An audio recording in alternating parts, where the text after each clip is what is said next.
The streets of Rome are alive with hunger. It's midday, and every breath you take tastes like food. Hot oil spits from iron pans. Fat drips onto coals, sending up smoke that smells like heaven. Pork glazed with honey, lamb rubbed in garlic and pepper, fish just pulled from the Tiber and slapped onto a grill. You pass a man selling olives, glossy black and green, glistening in brine. Another slices figs into halves so ripe they almost collapse in his hands, their pink flesh bleeding sugar. A vendor ladles steaming lentil stew into clay bowls, the surface shimmering with oil. Beside him, a boy fans a charcoal brazier, coaxing flames to lick at skewers of spiced meat. You can hear the crunch of bread loaves being split open, the soft slosh of watered wine poured into cups. Somewhere, someone is frying chickpea fritters. The air is thick with their nutty, golden scent. Your stomach twists in anticipation. This is Rome at its most irresistible, cheap, fast, and overflowing with flavor. Coins change hands in a steady rhythm, and you step closer to the stall you know best. The owner grins, his hands moving with practiced ease as he wraps a slab of pork in fresh bread, presses it into your palm, and sends you off into the crowd. The first bite is perfect. Salt, smoke, and fat melt together on your tongue. Around you, voices rise and laughter carries. You chew slowly, savoring every morsel. Then you see it just beyond the vendor's elbow. A wooden tub half hidden under the counter. The lid is off. Inside, pale meat floats limply in water gone grey. A single fly hovers above it, lands, and doesn't bother to leave. The bread in your hand suddenly feels heavier, and your second bite feels harder to swallow. Rome's streets were more than just avenues of trade and gossip. They were an endless buffet for anyone with a few copper coins and an empty belly. In a city where most of the poor and even many middle-class families lived in cramped insulae, apartment blocks, without kitchens, street food wasn't a luxury. It was survival. The wealthier elite might have kitchens staffed with cooks, but for the majority, cooking at home meant huddling over a brazier in a cramped room, breathing in smoke, and risking a fire that could burn the whole block to ash. So the streets became the city's dining room. At almost every turn you could find a thermopolium, a counter set with deep terracotta jars sunk into stone, each holding hot stews, beans, or wine. For those wanting something quicker, there were popinae, small taverns that served bread, cheese, wine, and hot dishes to anyone willing to stand elbow to elbow with strangers. Vendors worked from makeshift stalls, pushing carts, or even carrying their goods in baskets, shouting out prices as they wove through the crowds. The rhythm of Roman life kept these stalls busy from dawn until long past sunset. Workers grabbed quick breakfasts of bread dipped in wine before heading to the forum. Midday brought a crush of customers, soldiers between duties, merchants taking a break from haggling, children clutching a single coin for a honey cake. At night, the food sellers competed with entertainers, filling the streets with a blend of sizzling oil and the sound of flutes and laughter. But as lively as it was, there was no system of inspection. No city official peering into jars to make sure the fish wasn't yesterday's catch or that the oil hadn't been used 10 times over. It was a buyer beware world, where you had to trust your eyes, your nose, and your luck. And in ancient Rome, luck could be as fickle as the wind blowing down the Via Sacra. If you wanted variety, Rome's street food scene didn't disappoint. A walk through the Subura or near the Circus Maximus could be a tour of flavors from across the empire. Grills smoked with Lucanici garlicky pork sausages imported in recipe from the region of Lucania, their skins blistering and popping in the heat. Skewers of goat or lamb, dusted with cumin and pepper, were roasted until the meat was tender enough to fall apart. Fishmongers hawked grilled mullet and salted mackerel, while baskets of oysters sat on beds of damp seaweed, promising a briny taste of the coast, if you ignored how long they'd been sitting there. For something lighter, vendors sold panis vacacious flatbread baked directly on a hearth and brushed with olive oil and herbs. Bakers with portable ovens offered honey cakes and libum, a cheesecake-like pastry sweetened with honey and soft cheese. nuts roasted in bronze pans, figs sliced open to reveal their jewel-colored insides, and clusters of grapes dangled from makeshift hooks like edible decorations. Wine cellars ladled out mulsome sweet wine infused with honey, or cheap red watered down to make it stretch. You might wash your meal down with posca, a sour drink made from vinegar and water, popular among soldiers and labourers. And for the truly adventurous, there were delicacies. Dormice stuffed with pork and spices, pickled vegetables soaked in brine, and garum, the infamous fermented fish sauce, drizzled over nearly everything. It was a feast for the senses, an explosion of colour, texture, and scent. But what the eye and nose didn't always catch was what lurked beneath. Meat kept just a little too long, fish brought in from waters polluted by Rome's own sewage, bread made from flour stored in bins that mice had reached before you. For every plate of honey-drizzled perfection, there was a chance you'd bought more than a meal, you'd bought trouble. Rome loved to eat, but Rome had no way to keep food fresh for long. In the sweltering summers, even the best cuts of meat could sour within hours, and the fish that smelled fine in the morning could turn on you by nightfall. Without ice houses or refrigeration, vendors relied on speed, spice, and sleight of hand to keep customers coming back.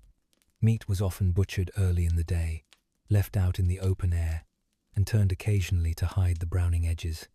Fish sellers layered their catch over damp reeds or seaweed, hoping the moisture would trick buyers into thinking it had just come from the harbour.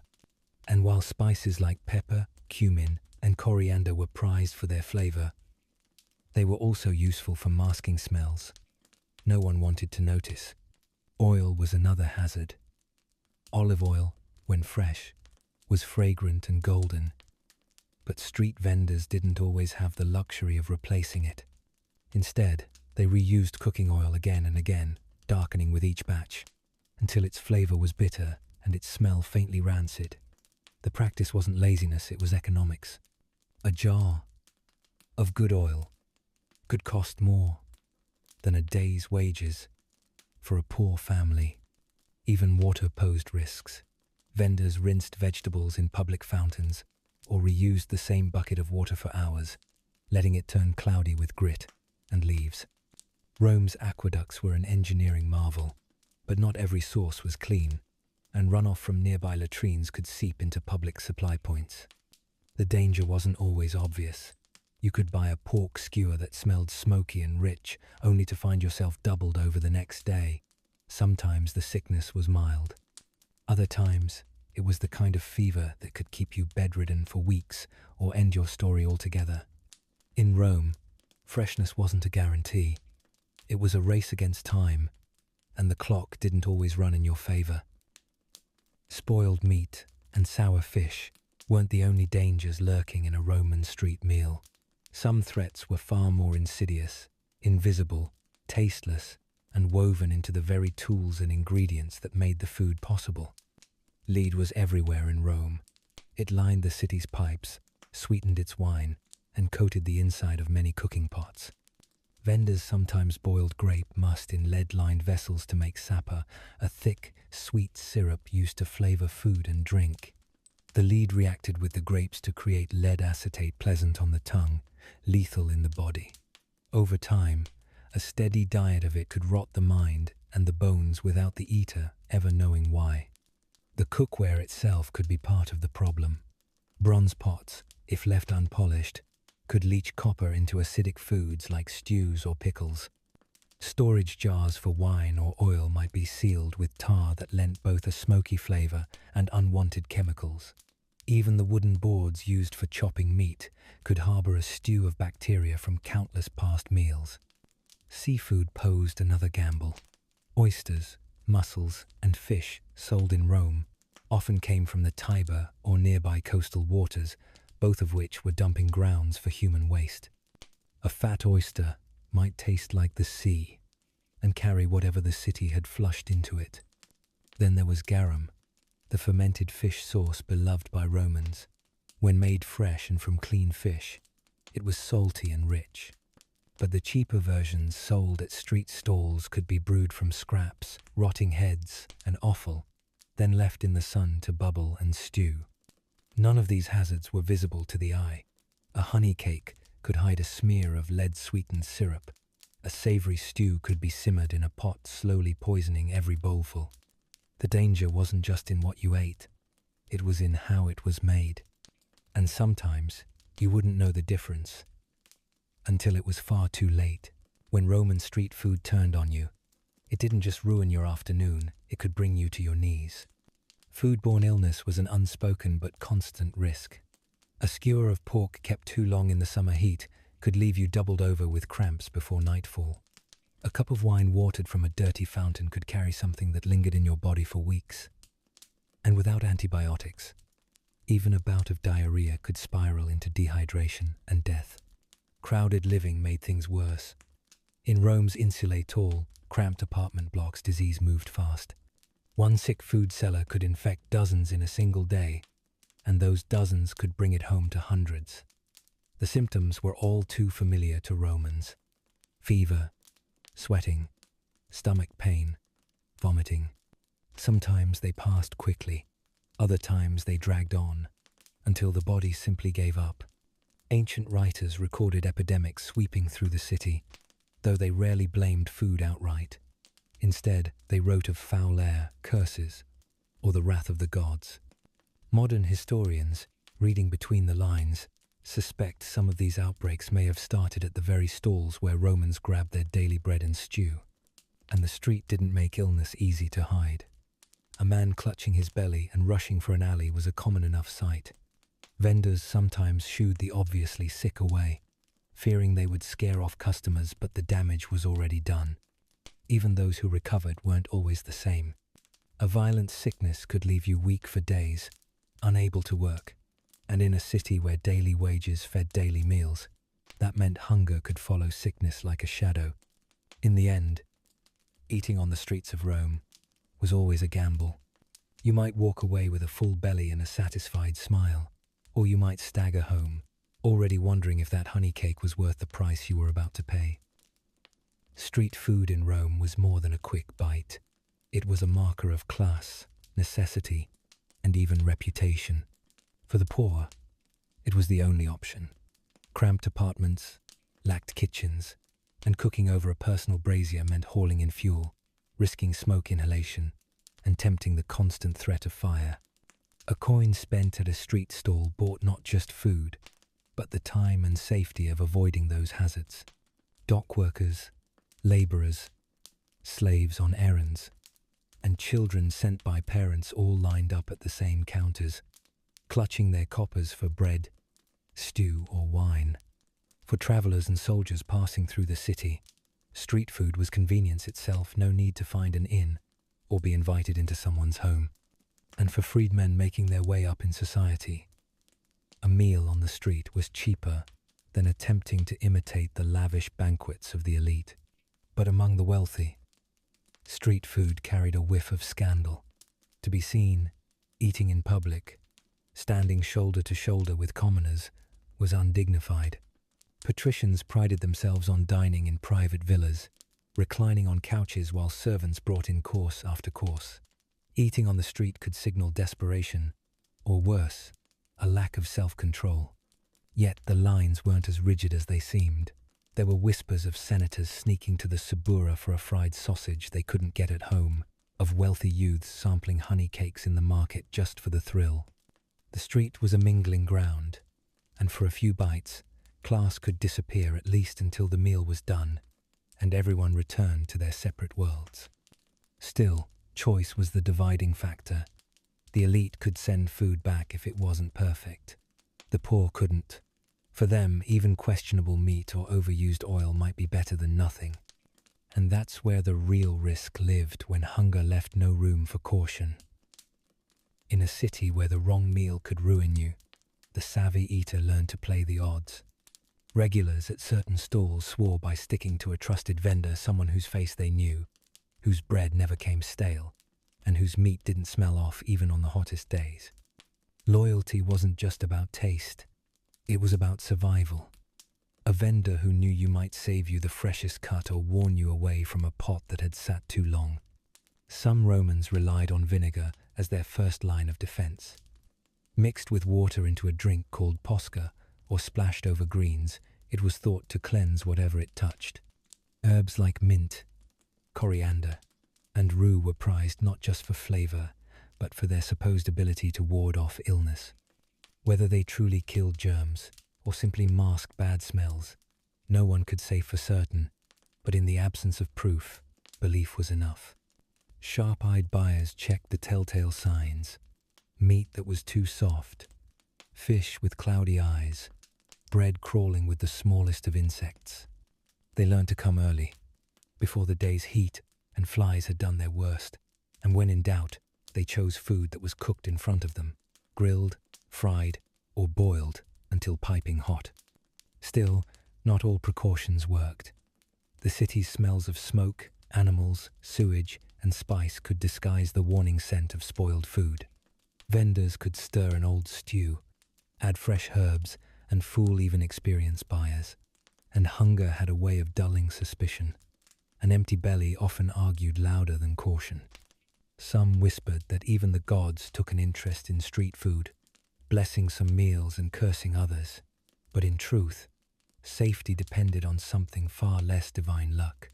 And in Rome, luck could change in a single bite. Street food in Rome had its champions and its enemies, and both spoke loudly. Writers like Seneca and Juvenal saw public eating as a symptom of moral decay. To them, grabbing a greasy sausage from a market stall wasn't just unhygienic, it was undignified. Seneca warned against the temptations of quick indulgence, arguing that fine citizens should avoid both the food and the company it attracted.